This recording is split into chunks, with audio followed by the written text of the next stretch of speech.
Hello and welcome, college football fans. This is Draft Day Sports College Football 26, and I'm going to be taking over the UAB Blazers and working on a team that I've kind of carried over. I've been working on this one probably since version 24. I've never really finished quite the template, but kind of carried it to 25 and finally got it over to 26 and going to be putting this one in flight, I think. Kind of changed things up a little bit. Kind of more of an old school guy, so I kind of like conferences that aren't the 16 and 18 team conferences, etc. So I've actually shifted this one up and changed some things on this one a little bit. So what I'll do, first thing I'll do is I'll just kind of go through and start and kind of show you the restructure of the conferences that I've kind of done on this. I've kind of gone through and fixed 11 conferences. I've taken away the independents and added the Big East Conference along with all the others, and have across the board the 11 conferences have 12 teams split into two divisions. There's going to be two 6-team divisions in each conference, and each conference will play a conference championship, and the winner of those each conference, 11 teams, get an automatic bid to a 16-team playoff, and there will be 5 at-large teams that kind of join that at the end of the year. So just kind of stepping through. By going to 12 teams, I've had to take some teams out of conferences and move them around. I've kind of keep it in, more of an old school fix, if you will. So, from that, I've actually kind of got the ACC here. Maryland kind of came back into this one, along with some of the original and teams out of that conference. It might be easier to explain it just going to the Big East. So I set up this conference, and this is where I was able to pull a lot of teams out of other conferences to help get those conferences down to 12 teams and actually set this one up as what is more of a old school Big East type conference, with the likes of Pittsburgh, Louisville, West Virginia, UConn, having Syracuse back in this as well, Rutgers. From that, the other big one, so doing away with the independent, I had to, kind of place Notre Dame somewhere. So I've always felt like Notre Dame was the perfect Big Ten school. Geography, team, everything about it. So I've kind of got them basically set up in the Big Ten. Everything's pretty much the same. Obviously, some teams had to go, like Nebraska, which, I kind of have them back. Oklahoma, Texas remaining there, back out of the SEC. I've moved Missouri and Texas A&M back out of there to kind of go back to the old school Big 12 conference as well, along with Nebraska. The Pac-12 is basically your old standard Pac-12. SEC is the same SEC, less A&M and Missouri. Sun Belt is, for the most part, really the same, and I kind of had some changing around on the American Conference with where I had to place some teams, and of course with the Conference USA, I kind of back more old school with the Conference USA as well, especially with me taking on the UAB Blazers. Back in the day, I was used to be a bowl-bound player, so I actually had a UAB team and dynasty back then in those days that I played with, and of course that was probably around 04, 05. I can't really remember the years, but this reflects more of the old school Conference USA, kind of back from that time frame. So I kind of was wanted to go back to that piece of it, trying to keep a little bit of parity across the board as best I can. I know you still have some power conferences and things of that nature, but and that's kind of reflected obviously in your top 25 and everything kind of going across. So you can kind of see the preseason top 25 here as it comes out with Georgia, Florida State, Ohio State, Penn State, Miami, going all the way down to Notre Dame, Oklahoma, and Washington kind of in the middle, and then down towards the bottoms your Baylor, Maryland, North Carolina. I think at season's end you're going to see the likes of some of these teams in these other conferences, like, it could be a Central Florida or a Cincinnati or something like that, or that, Louisville in the Big East or something that could be popping in here and kind of rising to as a top 10 team, just based off of their schedule and everything else. Speaking of which, based on that schedule, so going back and creating this, and again, like I said, I started in version 24, and it just kind of carried over. And of course, back then there was only, I think, 132 teams anyway. And so the 11 conferences with 12 teams makes up 132 teams. So in the new version, I've basically ended up having to squash 4 teams. I kind of really contemplated on keeping those teams in and just making 4 of the power conferences, 14 team conferences or something like that, a couple of them. But then I would have had to rework everything that I kind of had worked up to at that point, because I went through some, name changes and players' name changes, recruit name changes, things like that. So I just didn't really want to go back and go back through. So I kind of kept it at that 132 team structure. Not to mention the fact that I'd already built a schedule and everything else for it. So with that, I'm trying to keep everything as straight across the board as I can. So there's 12 team conferences, 16 divisions, in each conference. Each conference is going to be playing 9 conference games. So they play 5 in their own division, and they'll be playing 4 in the other division of their conference with 3 out-of-conference games. Those 4 out of other division conference games, I'll just rotate those through in the schedule builds. I'm already kind of working on those a little bit. This is kind of how I come up with my schedule build. Just kind of had to go through and plug some of this through just using Excel and just trying to keep it as best I can, because I'm trying to keep non-conference rivals, at least keeping the 6-6 home away as best I can, 7-5, 5-7, nothing more or less than that on those. One thing I've done is, so in this series, you basically have weeks 1 through 16. 16 is always the conference championship week. This, I've kept week 15 as only the Army-Navy game. That being said, that's really the only, it's kind of like it is in real life, right? So I've really kind of kept week 15 only as that. So we basically have week 1 through 14 for all the other teams. So there's going to be basically 2 bye weeks for every team. In that there's not going to be back-to-back bye weeks and some of the things that you kind of get with some of the scheduling, because it is kind of hard to produce. But I'm working through this. I've worked this first year out. It's been pretty good and pretty flawless.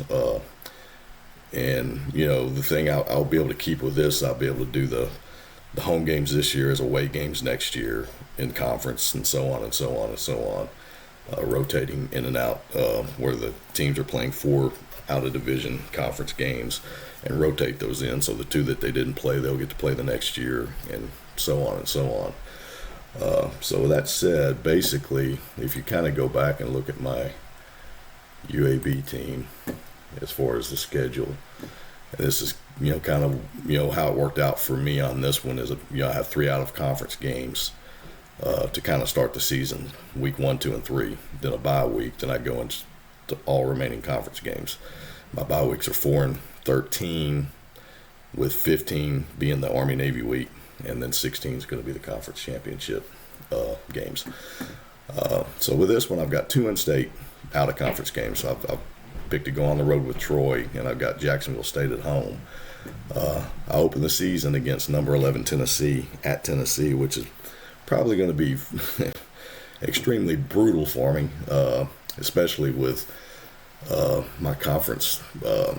UAB Blazers are picked, I think, probably projected to finish 9th, I believe, in Conference USA. So it's going to be quite the struggle. I think based on that, I can maybe expect a 3-9 season, maybe, hopefully. But we'll see. We'll see if we can actually get better than that.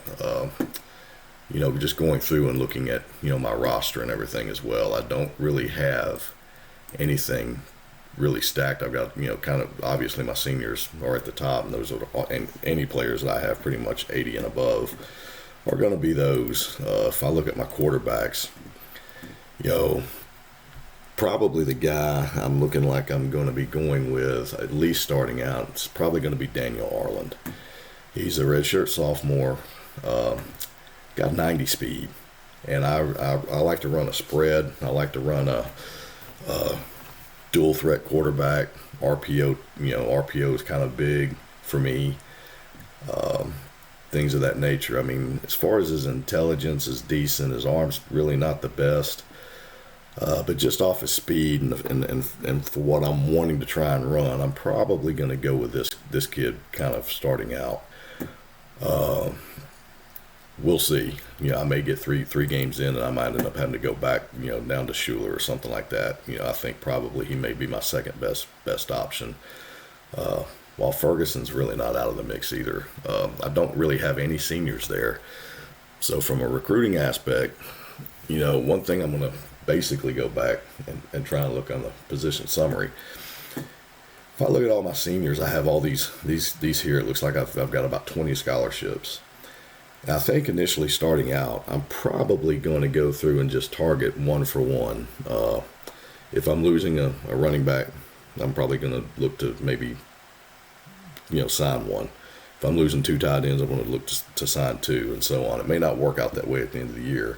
Position I'm going to be losing, heavily on is going to be wide receiver. I'm losing 4 of those guys, so I'm going to have to kind of really look to those, which is probably going to work out pretty well, because that's the other thing in my offense. I really like big receivers. I like the 6'3", 6'4", 6'5" guy, type receivers, good over the middle type guys, but. That said, I think, with the 4 seniors that I have here, there's basically, I don't have any receivers that are really above 6'3". I've got a couple of those, and so I'm going to be losing those out. Going to recruiting, and that's the other thing I've kind of done is, I'm in Alabama. So I've got to compete with the likes of basically all the SEC teams, but specifically in-state against Alabama and Auburn, which is not easy.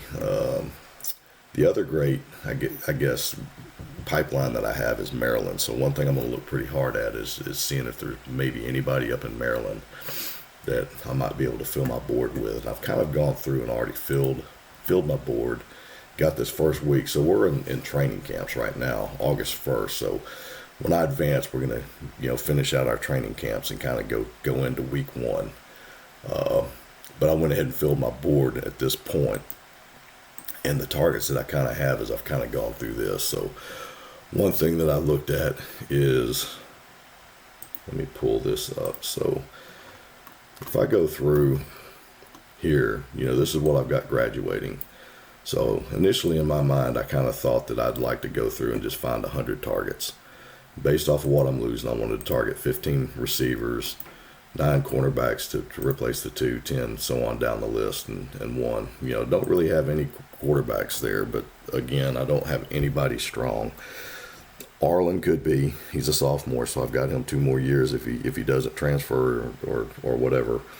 But I'm still going to look at targeting 6 quarterbacks and see if there's someone out there that I might be able to bring in. Of course, if I do, it's going to be at the cost of losing something at another position unless a quarterback ends up leaving. Don't need a punter, so those are kind of really out of the question. So based on that, I've kind of gone through and filled my board as such. And so these are the 6 quarterbacks that I've kind of gone out and targeted. A couple of them are just really out of reach. I know this Mark Penn kid, ranked 220, out of New York. Not really sure why I've even got him on the board. I think there was something that I really liked about him. But the ones that I really like is this Colton Browning kid. He's 648, ranked 648, 3-star. I think he's a local Alabama kid. He is, he's Brooksville, Florida. And, looking at him, he's pretty dang decent all the way down across the board. Big knock there is his accuracy. He's a D accuracy, so that's one thing that just really kind of hinders me a little bit. Think about him: B- speed, A- arm, good strength and agility, smart, but his accuracy is kind of a knock. The one kid, this is something I've kind of done too. Is let me go back and show you this, because Initially, I've got 20 scholarships to fill. I think I've went through and probably already offered 14, and this is just coming right out of the gates. And it's really based on whims more than anything. I probably shouldn't offer that many, but probably in the future I won't. When I get into year 2, year 3, year 4, probably will not really take this route. But right now, coming out of the gate, not really knowing the team that I have, but knowing some of the holes that I need to fill, or at least that I feel like I need to fill, I've kind of went through and made these offers. And so I've offered 14 up to this point, or going to offer 14 up to this point. I haven't really progressed past this yet. That being said, one of them is this quarterback. And so basically, if I sign this kid, I think I'm going to be pretty dang happy, I believe. This is Bradley Duran, and he is out of Clarksville, Tennessee. And his physique and everything it shows is C+. His technique's not really great. Intangibles really aren't there. Decent football IQ and great athleticism. Speed is a B. He's definitely, to me, I think a dual threat kind of guy. Great accuracy, good intelligence. Not a strong arm, but running, a spread like that and RPO and dual threat, I will take that okay. I'm not, if I'm not going down the field too heavily, but good hands, good speed. So if I was to get him to bite on something, I would, figure out a way to kind of bring him in and go less with something else. I am losing a running back, so I am going to be signing a running back, and these are kind of the ones that I've kind of come up with. And ones I kind of really have, first and foremost, is Alonzo Cedrics. And again, I haven't really offered a scholarship yet because I'm kind of torn between Cedric, Saunders, Ambrose, and really even Pierpont.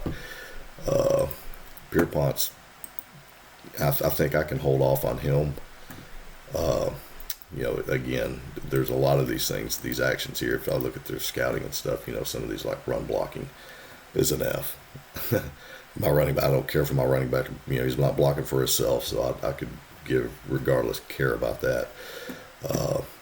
But really, the top three that I'm looking at here is probably Cedric, Saunders, and Ambrose. And if I probably had to go with one initially, probably right out of the gate, I would say it's probably going to be Saunders. Might maybe rethink that with Ambrose. The biggest knock I have on Ambrose, though, is his D hands.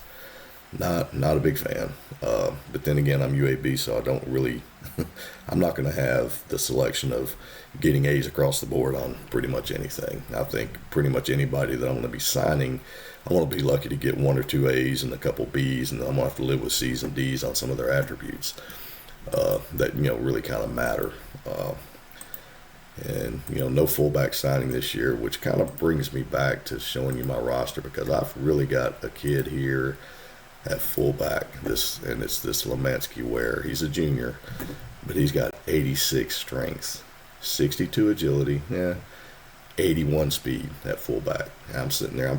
65 hands. I'm pretty excited about him in a 3rd and short situation. 3rd and inches, 4th and inches type scenario. I really think that I could utilize him, even catching out of the backfield, 3rd and 5, so on. I think he might be a wild card for me to be able to use pretty well. And so we'll see how that kind of pans out. But going back to, so I'm not really looking at any fullbacks there. Tight ends. Now this is a position probably one of the strongest positions I have on the roster, because I basically have 2 seniors. They're both leaving this year. Both of them are pretty strong, good speed. Overalls are 85 on both of them. So once they're gone, I'm left with a sophomore and freshman. So I've got to basically, I'm definitely looking to bring 2 more in.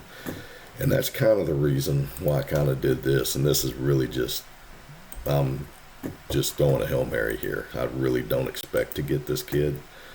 But, if I can, it's going to be great. But this Caleb Orton. He's a local kid. I think he's out of Alabama. He's 85th ranked overall.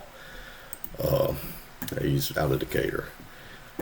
He's pretty dang decent. So I would, love to have this guy, end up being able to get him some way. 85 overall. Don't really see it happening, but I'm throwing the Hail Mary, offering him right out of the gate. I'm offering him scholarship. But my fallbacks, and probably what's going to be really more realistic for me, I like this Greg Curtis a lot. He's pretty decent all the way down the line. Not great speed, but not great athleticism, but everything else is pretty solid. So I like him a lot, and I like this Jermaine Bird, who is another fairly close guy. And I will tell you, he's 134 miles from me. He's Mississippi, but he's closer than Mobile, Alabama. So that being said, he doesn't really matter. One thing that I did do in going through and kind of finding these targets with the likes outside of really one or two, like the Mark Penn quarterback kid out of New York. Outside of that, I've got some guys on here that are from Maryland, because I've got a great pipeline state there. Everything else, I just basically, when I did my searches, I select distance all within 500 miles. And, that being from Birmingham, that could go as far as Missouri, and I think even into like southern Indiana. So it still kind of goes on the outreach of some of those areas, and that's where you see some of these guys kind of coming in. But so out of these tight ends,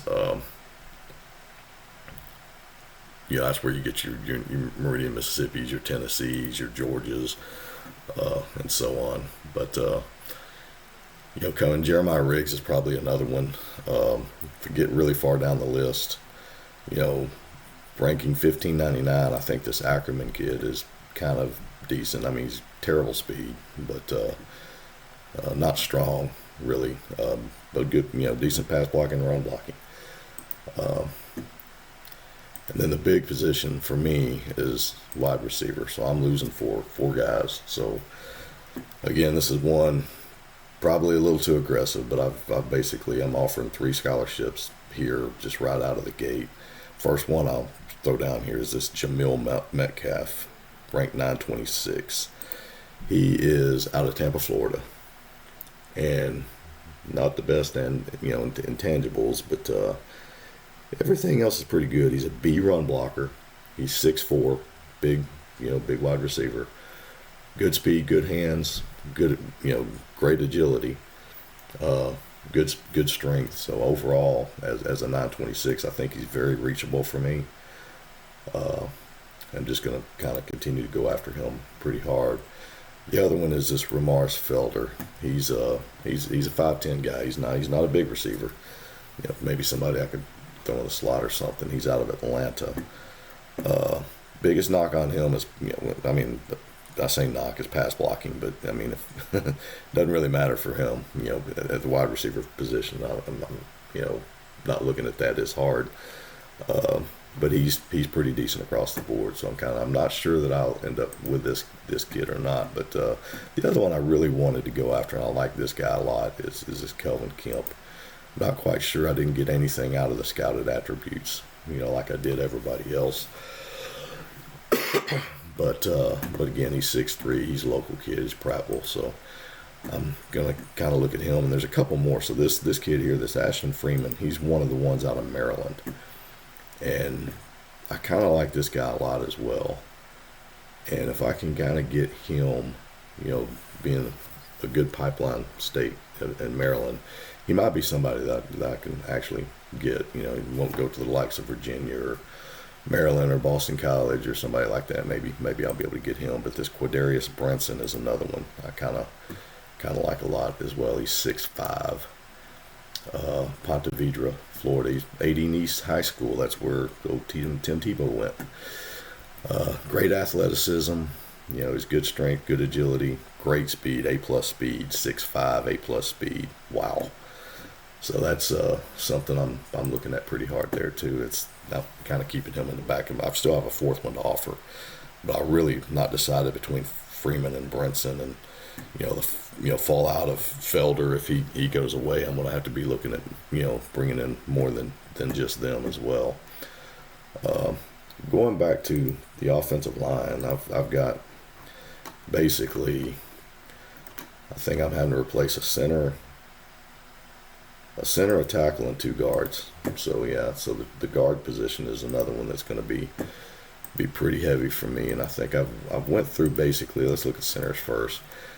I've offered Angelo Lindsay 448. I've offered him.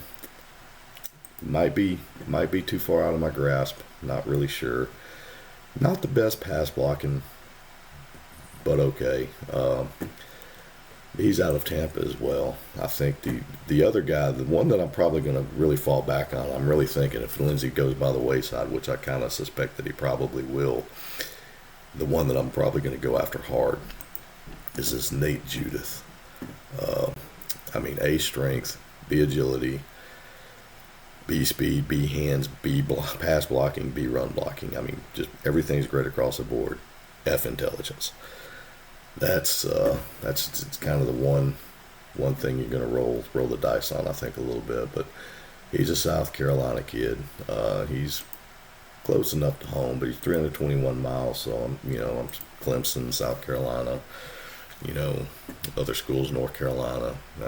Could be looking at him pretty hard too. Or I don't know if any of those big schools will be, but we'll find out. But go to tackle next, because I've only got one of those to fill, and I've really not really offered a scholarship out of this. I kind of really want to go after this guy. It's 451. I just don't like the F hands. He's out of Arkansas. May end up going more to the lines. This guy's 1324 ranking, but outside of his agility, everything's. And his hands are not great either, but everything's pretty solid on this one. I think he's out of Brunswick, Georgia, so he's relatively fairly close. Well, 350 miles, it's almost as far as South Carolina was. So, but I think this one's doable. I'm not really sure who else I would really go for on this list. I'm at the tackle, I might have to be looking a little bit harder at. 2 guards. I've offered one right out of the gate, this Ruger Hagen. Do like this guy. Again, he's got F hands. Maybe something I'm end up rethinking. But the other one, this Deegan Salmon, this is one that I'm kind of looking at as well. Again, it's kind of goes back to those areas of having to live with a couple D's in the areas that you really don't want to live with them in. But I'm not really sure how realistic it's going to be for me not to really find those. This Josephson is pretty damn decent too, and he's another Maryland kid, so he's another one that I might be able to pull from being a pipeline. It's a possibility, and that's another one that's honestly he's probably better than any of the other ones that I've really looked at. And then kind of no punters, but going into kickers. So now I've kind of looked at 5 kickers, and kicker is just not one you really want to expend. You say you don't want to expend a lot of energy on them, but you're going to need them. You're going to need them when you need them.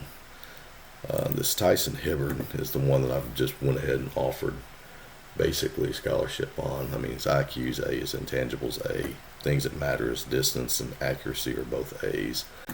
Ranked 1549 out of Santa Fe High School in Alachua, Florida. Denny Dorvis is a Homewood kid. He's local in Birmingham here, but he's obviously he's rated higher, but he doesn't look nearly as solid as this other kid.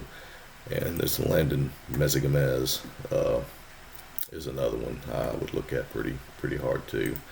But I'm going to offer this Hibbard kid just solely based off of this A&A right out of the gate. Just try and get ahead of the curve on this one. Going into defense, I'm not really lacking hard on I'm losing 2 corners, I'm losing 2 defensive tackles, and then everything else is kind of a one. One linebacker, one free safety, one strong safety. But going through looking at the corners and defensive tackles, which is kind of where I'm hurting the most, and my secondary is just not really strong. I've got one that I've offered to this point, Malik Baxter, and he's pretty decent across the board. Just about everything on his ratings says he's got he's A+ speed, he's got elite speed. Kind of hard to, and he's Florida Ocala, so he's not too far away. He's definitely reachable. The other one that I'm kind of looking at is this Tervalence Kaiser. And this guy here is another one. He's got, C- minus hands, okay, C- strength, okay. Everything else is pretty solid. He's out of Tampa, Florida, so I'm really looking at a lot of kids out of Florida. Lennox Bernard is another one that is going through. So I'm going to have to fill a second spot here somewhere. If I'm lucky enough to get Baxter, I'm going to have to either get Kaiser or Bernard would be my next options or choices there. And now looking into defensive tackles. I've went ahead and offered 2 here. I don't know that I'm going to get this Jamekas Mayfield. He's Montgomery, Alabama. He's local. He's close. Not the best intelligence, but everything else is pretty dang solid. If I could get him, that would be a great win. The other one is this guy right here. He's ranked 702, John Lucero. I think he's out of North Carolina. Yeah, Sanford, North Carolina. This guy is like damn solid. I mean, from what I'm looking at, 6'4", 313 pounds, B+ strength, B speed, B tackling, B intelligence, B everything, B all you can be. Pretty good kid. I think if I could get him, that's going to be definitely a step up from right out of the gate from kind of what I probably have with me now. Defensive end, I've got one to offer. I've offered it to Curlin Oliver. I think he's another local Birmingham kid out of Hoover. Pretty solid on everything but hands. And linebacker, really only got one to offer, and I'm DeLeon Ralston. I think he's a Mississippi kid. No, Georgia. He's the one that I kind of went with here. These first rounds, I'm really not sure how much I'm going to get out of these guys. I mean, there's going to be a lot of them that just really kind of fall. I'm going to be going for backups and probably backups to the backups at some point. We'll just see where the chips fall. Strong safety, I've got this Angelo McGriff. He's another local Birmingham kid out of Thompson, Alabaster, Alabama. He's pretty solid. Maybe out of my reach. I'm not sure. But I've got a couple other ones here in the works that I could probably kind of go after. And then free safety, I don't think I've made an offer on a free safety yet. Mainly because I'm kind of torn between these top 2, this Rayshante Lanier and this Lewis Earlrath. Are kind of the 2 that I'm kind of looking at, and I think particularly this Rayshante Lanier is F strength, but everything else is pretty fair, and he's out of Georgia. This Lewis Earlrath is not the best intelligence, but solid at everything else. It's one of those things that kind of goes back to taking the good with the bad. I'm gonna have a bad something on just about everybody I'm trying to go after, but that's my recruiting at this point. So I basically have all 100 targets. I've made my 50 contacts right out of the gate. I interviewed all 100, so that's basically my spend is pretty solid on this first round. I did all 50 contacts. I did all 25 phone calls.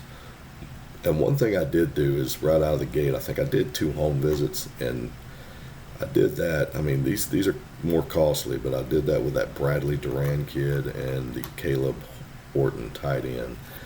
Is wanting to go ahead and maybe hit them on a home visit. And what will be interesting is once I get past the spring training camps and get into week 1, and once I get past that week 1, I think, which is September 3rd, when I play that game, which is going to be Tennessee, which will be my next episode, I think, is reviewing how the Tennessee game went and basically going back through recruiting and looking and see how some of these guys responded. going to be getting a lot more information out of these guys. So once I start getting some of this stuff filled in to know kind of what their feeling and thought is, and maybe some other schools and who might be recruiting them as well, then we'll start being able to figure out a few things. But this is just the initial run straight out of the gate, if you will, for it. So that said, it's like again, my recruiting spend basically out of week one was something like 100. So I was 100. I think it was like something like $300,000 or something. I mean, it dropped me $210,000. Okay, so it was basically $210,000 out of this for a week one spend. If I've got $3 million, I can't be spending $300,000 a week for 16, 17, 18 weeks and really have any money left. But again, that'll come early. It'll come out a lot of these, and particularly I think once we start getting some of these official visits, that's when you start spending some money too. For the likes of getting someone like Caleb Orton to come visit is $18,000. Colton Browning, is $21,000. Going to start going through some cash at that point. That's where I look down here and I sit there and think, God, this must be really for the big boys, because I don't know who can afford 25 official visits. Who's bringing in 25 kids in 1 week? I mean, that's got to be freaking Notre Dame, right? I might be able to get 5 on a home game, one that I'm going to target and think that I can win, because you don't want to get the negative impact out of it if you bring them in and you end up losing the game too. So with that said, I think basically that's just kind of where we stand on this. And so what I'm going to do is, I think, again, I apologize, I'm kind of new at this, so I just want to, this is a great game. I think I've been playing this one since version 1. I've kind of really go back to the basketball side with Gary when he was doing the basketball, when Brooks kind of joined team and started bringing the football in. It was really outstanding. And I think these last 2 or 3 episodes, man, especially from 24 to 25 to 26, is going in an amazing direction. I really, really think it's going great. And it's kind of one thing that really kind of triggered me to really want to do these, because I know I've watched a lot of other people's videos out there, and it really helps, especially when you just kind of see how other people play the game. And I think, and just from an interest level, and seeing how people do different things and track different things and come up with different ways of doing stuff. And it's just kind of my way of sitting there thinking maybe this, getting more videos out can kind of, maybe help get more people involved, and maybe it'll get me to the point to where, I've kind of been watching the Sim Nation college league that they have, and I've been brave enough to send in a request to join that one. But maybe eventually here pretty soon I will get up there with the big boys and play with some of those guys. But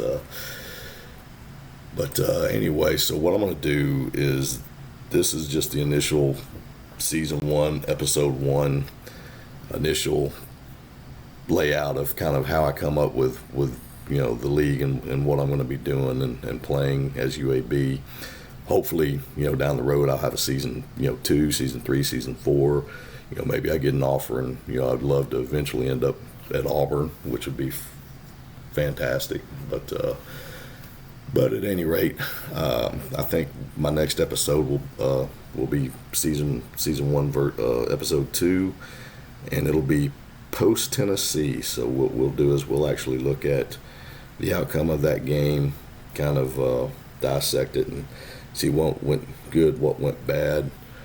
Maybe I'll kind of get into looking at how I kind of come up with how I kind of game plan and go against some of the structure of trying to figure out how I'm going to go up against somebody, especially someone like my team playing against them. I think my thought is that they're probably going to be like a 21-point favorite, and playing on the road, I'm sitting there thinking, I just want to win, obviously, but I think ultimately, the back of your head, the goal is to just not get blown out, right? And so from that, I think we'll look at probably go over the game first, then maybe go over some recruiting, and and move on from there, and then we'll go into Troy week and Jacksonville State week and so on. Again, I appreciate y'all's time. Hope you enjoyed the session, and I hope it gets a little smoother and cleaner as I get a few of these out there and get maybe a little better at what I'm doing. But we'll give this one as a first run and see how we do. Thank you guys. See you.